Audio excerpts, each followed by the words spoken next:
You're watching StratNews Global. I'm Amitabh, Revi, and it's nice to see from Goa Admiral Sudarshan Shrikhande. He's a former Assistant Chief of Naval Staff Intelligence. Admiral Shrikhande, you're joining us from Goa, and I think the distance is contributing to a little bit of a lag on our internet as well. But thanks for giving us some time, Admiral. A pleasure, Amitabh. So happy to and with Nitin also participating. Yeah, and don't have to introduce Nitin Gokhale, our editor and founder of BharatShakti and StratNews Global. Nitin has just returned from over a week in Ladakh and the forward areas along the LAC with China. So we'll be getting a first-hand experience of that. Admiral Shrikhande, just your views on the 2+2 ministerial, the India-U.S. 2+2, and the big ticket, of course, was what was expected, and we had reported, I think, a month back on BECA being signed.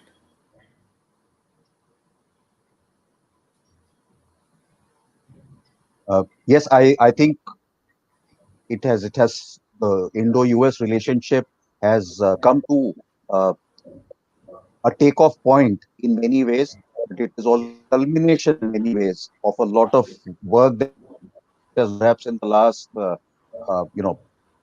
12 years or 14 years into getting here today. It's finally, I think there is a coming together at the strategic levels of government at the political strategic levels, which go beyond whichever dispensation would be in any capital. We have had deep foundations to this relationship on which the superstructure is being built, and it is quite interesting to see that the two largest democracies in the world.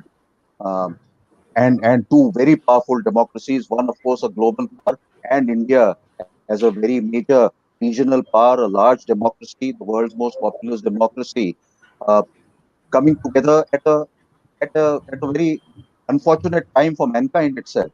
I would say that today we are looking at nearly 17 million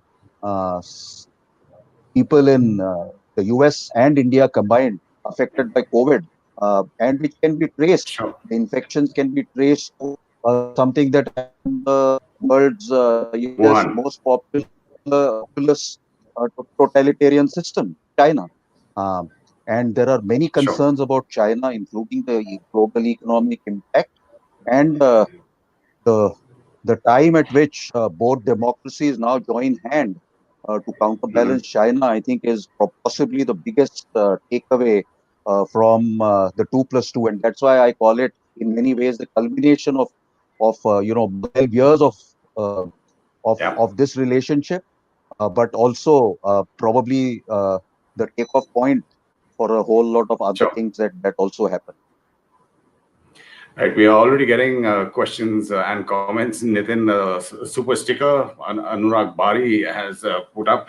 But Nitin, just for our viewers, when you're talking about this fourth foundational agreement that has been signed, BECA, 2016, you had Lemma, then you had Comcasa in 2018 and BECA. Just simply to explain why it is so strategic.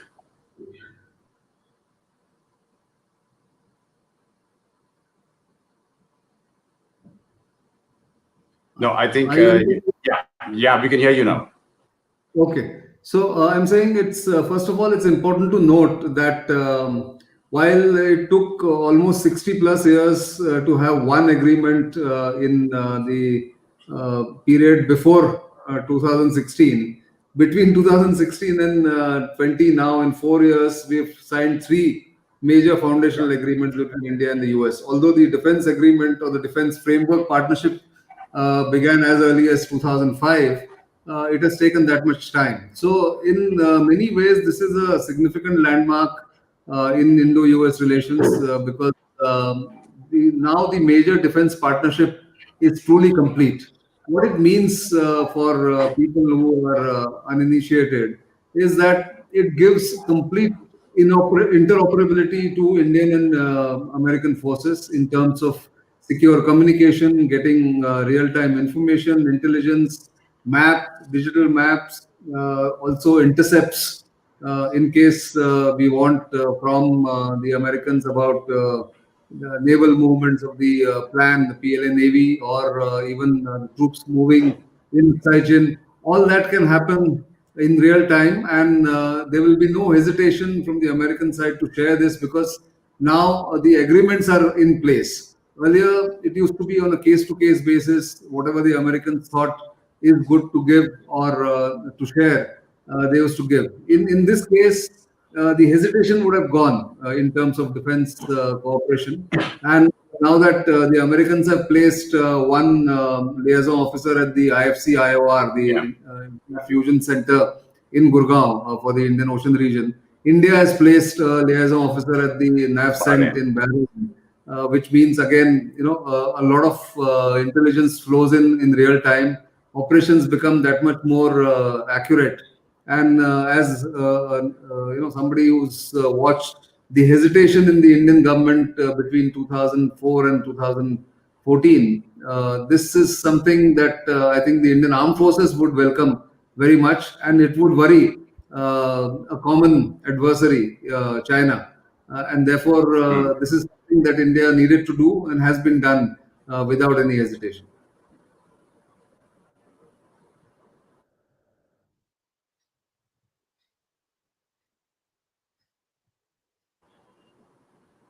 Right. Admiral Shrikhande, the hesitation that Nitin's referring to here when we're talking about the foundational agreements and Becca taking so long, was it political? There must have been security concerns as well, which have obviously been addressed. I I suppose all the security concerns have been addressed. There would have been some aspects of BECA in terms of data security, in terms of information security, system securities, where these the information, the digitized information, the mapping, etc., would have been used on sort of common arrangement. One I mean I don't know what might have been done, but I imagine that over the years these issues have been addressed to the mutual satisfaction of both India and the United States on this. That having been done, uh, it's unlikely that the BECA, which was the last of the agreements, would have been signed. And from what I can make out from the media, it was the most difficult one to execute, and it looks like it has been executed. So, what we can now understand is that uh, those issues now are can be considered solved, and now in terms of actualizing the BECA and seeing how it matters is what is Yeah. required. In the long term, however, I suppose it should, as India, forget the Atmanirbhar Bharat program, much more than Yeah. a slogan, and that our own issues of Gagan, our own issues of national geodesic mapping and everything else required with all the accuracy required is of course vital. And who knows, that might be a platform where we will have our friends, etc., signing similar Mhm. agreements, some years down the line, uh, where Yes. they share our information in a mutually beneficial manner. Sure.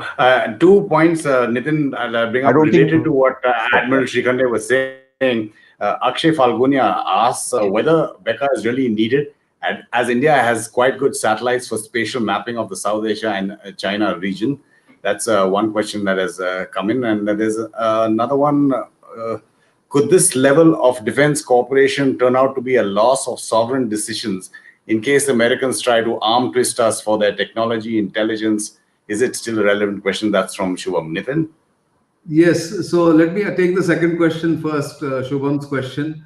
That was the key aspect of the hesitation in the Indian Yeah. establishment in those 10 years about loss of strategic autonomy, if I can sort of put it in single quotes. But the fact is, all of the three foundational agreements have been tailor made for India. So they are not those overarching omni bus agreements that Americans sign with other nations, smaller nations, their alliance junior partners. But these have been negotiated very carefully with a lot of safeguards built in, whether it's Compasa or it's Lemao or now Becca. So therefore, I do not have that fear that used to be there about losing strategic autonomy or impinging on India's strategic autonomy or strategic decisions. That said, it's inevitable that given the fact that Chinese have been very belligerent everywhere and especially on the Indian land borders, I think one of the reasons what will keep Chinese at bay is also the threat of India and China coming together, India and US, beg your pardon, coming together on more issues, especially military issues. And now, if China knows that the NAVCENT and the IFC or IOR, for instance, exchange real-time information about the movement of planned ships if they leave harbor in China, and if the Americans give real-time information to the Indian Navy, then there's that much more reaction time.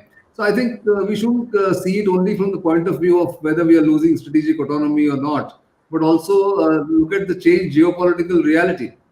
It's inevitable that India and US will come together against a belligerent and aggressive China, which is not allowing any nation, especially democracies, to flourish. And as Mike Pompeo said today, it is not a friend of democracies, and that must be kept in mind when we look at the larger picture. And in the aspect, the comment on India building up its own, building up its own capability.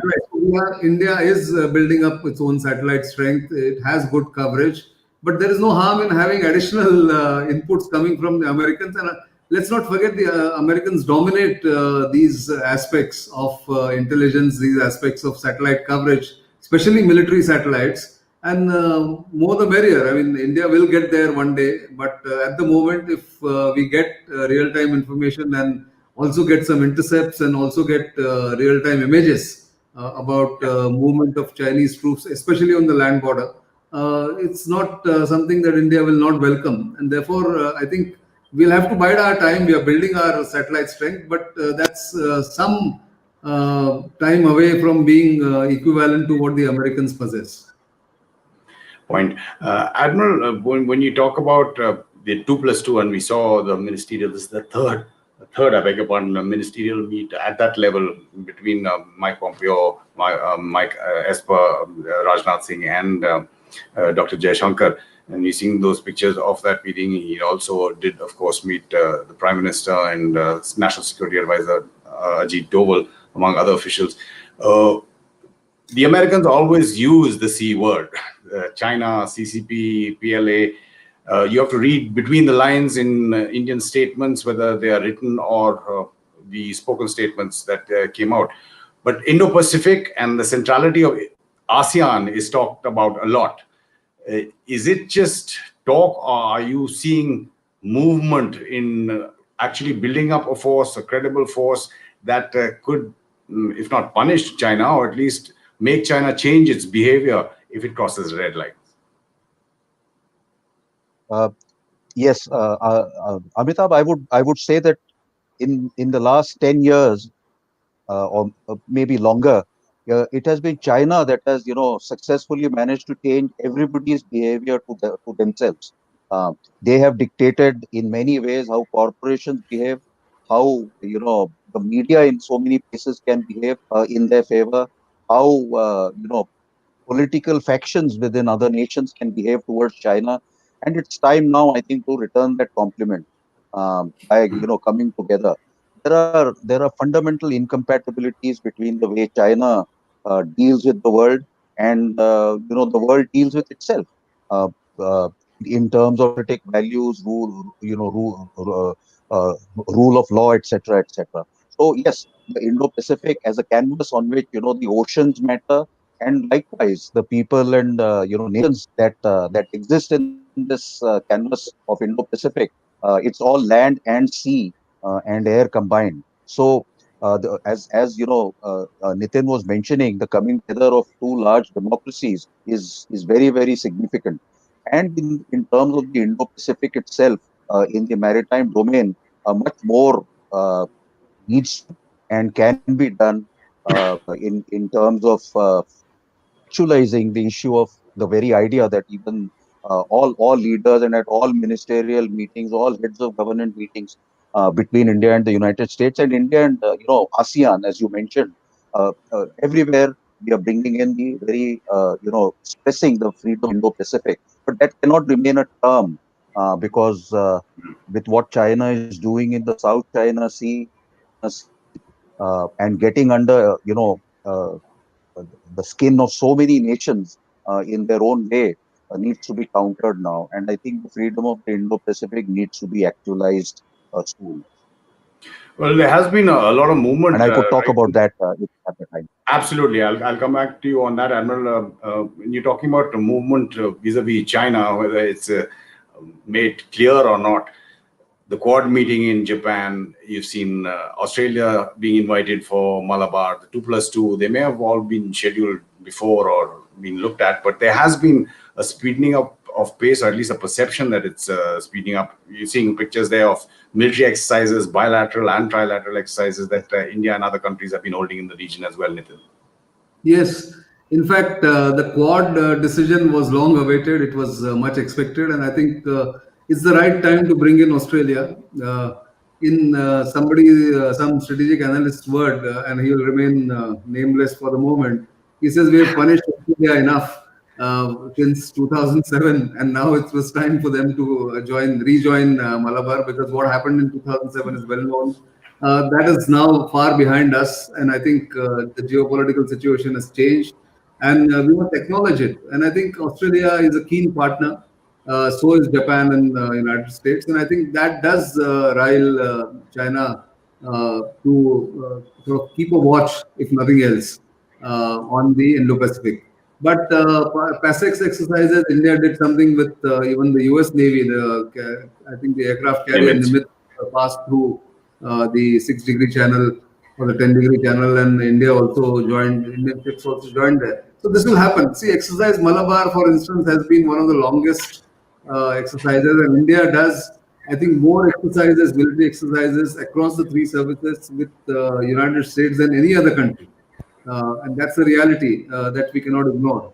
Therefore, I think that's something that now we have to take it for granted. How much can it be taken to a different level in terms of defense innovation, cooperation, defense manufacturing, the platforms that India has bought from the US, can they be serviced from Indian entities here in India, or can be jointly manufactured? All that will be the next steps to be taken as far as India-US defense cooperation is concerned.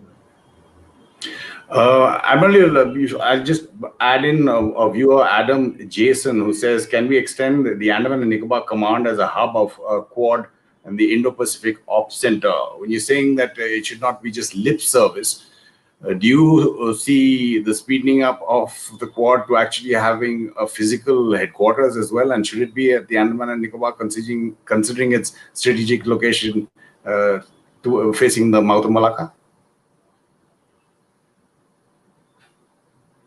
I would in a network world, you know, we should we should look at symbolism in another way.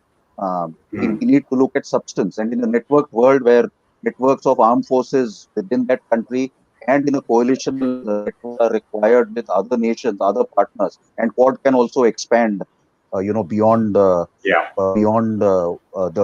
current. There is talk of Quad Plus, and it will benefit a lot, by joining it again in a loose sort of confederation, if one may put it that way. I think yes, I have read a report in the media of making this the headquarters or something, but I think that is not the vital part. The Quad is a even militarily, but it is multi-dimensional. In fact, in terms of defense. Yeah. So that is where the Quad needs to go.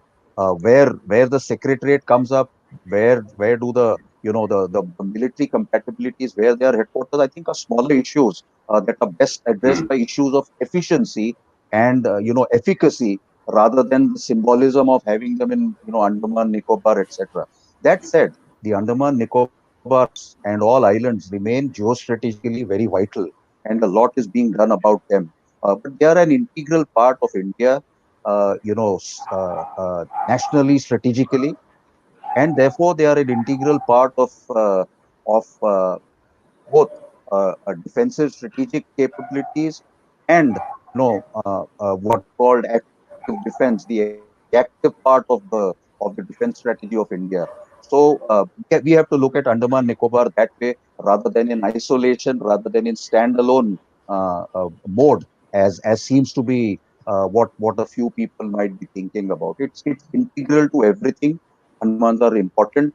Um, but we should not sidetracked by where headquarters should come, etc. Sure. Nitin, if you want to talk about the Andaman Nicobar, because you reported extensively on that, and also in terms of India-U.S. Defense cooperation. Now, you brought back those pictures from the airfield with the C-17, the Globemaster, the Apache, of course, the Russian Sukhois and MiGs as well. But is there going to be we're seeing some of those pictures. In fact, This is actually the C-17s coming. This is the Chinook. The Chinook. See, it was good to see all platforms in Ladakh.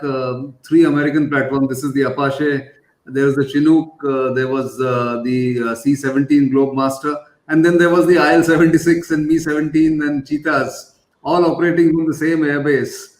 And of course, these are new machines. This is the the C-17 landing there, and the IL taking off from the Leh airport. So this is a unique situation India is in. It's got multiplicity of platforms, especially in the Air Force, and it has to manage several inventories but it has added capability to India's the strength in Ladakh, especially along the LAC, when Ladakh gets closed because of the lack of roads, which again are being improved, as I have been saying in some of the reports that I've been doing.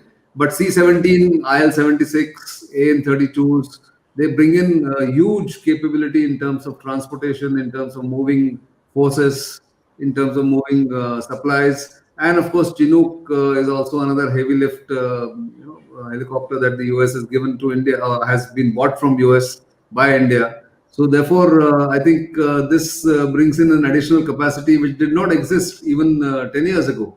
10 years ago, when I went to Ladakh, I think we could only see Mi-17s and Cheetahs operating from the Leh airport. Today, that situation is completely changed. It does bring in an additional edge to India's deployment in Ladakh. But talking about Andaman Nicobar Command and Andaman Nicobar, even that got neglected after the initial few years of it being established in 2001. Next year, it will be 20th anniversary. And I remember going and doing a film on 10 years of the Andaman Nicobar Command in 2011.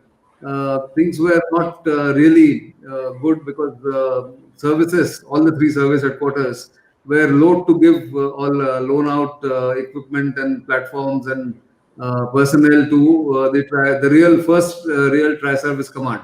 But I think given the fact that now we have a CDS and we have plans for theaterization or theater commands coming up, or joint command, let me say, as Sudarshan doesn't tire pointing out, theater commands, these are joint commands.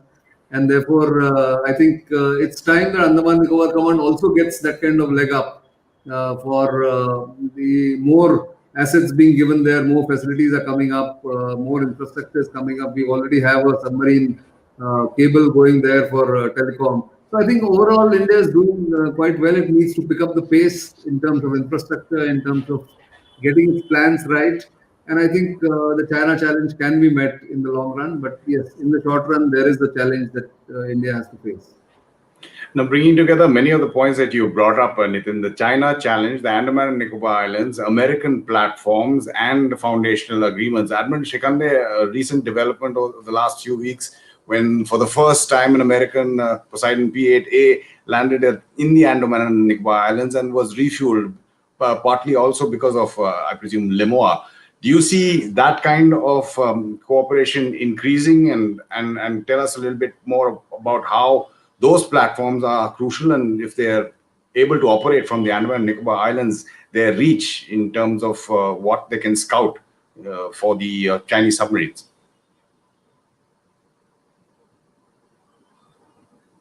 Yes, the ability to stage through, the ability to refuel, uh, uh, you know, uh, uh, have logistic support for aircraft of friendly armed forces landing anywhere in India, or Indian aircraft landing anywhere in partner countries, and turning around, operational turnaround, tactical turnaround, is of course crucial for tactical effectiveness of that particular platform. And therefore, it enables greater reach, greater persistence, and a greater time on task, to use a naval term, for such platforms to do their primary job, be it surface surveillance, but even more important would be surface surveillance and keeping a track of an adversary submarine in times of peace, and if required, in times of conflict. So these are important capabilities that such agreement make it much easier to do these things at shorter notices and shorter time frames. They've been done earlier also in the absence of such agreements, and with several countries where their aircraft have come and operated from Indian air bases, and ours have gone and operated there.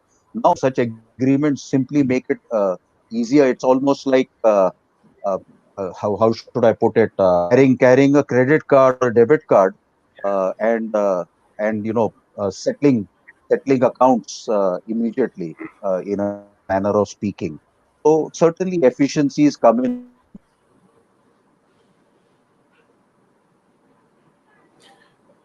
that. Right, Nitin, just wanted, how But do there you is more, see? I feel.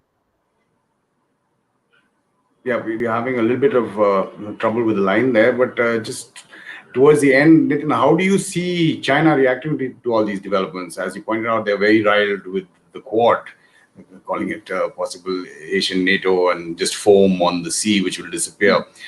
But all these fast-moving developments, there's some reports, I don't know how true they were, that the corps commander or the military commander level talks had been postponed by China, etc. How do you see China?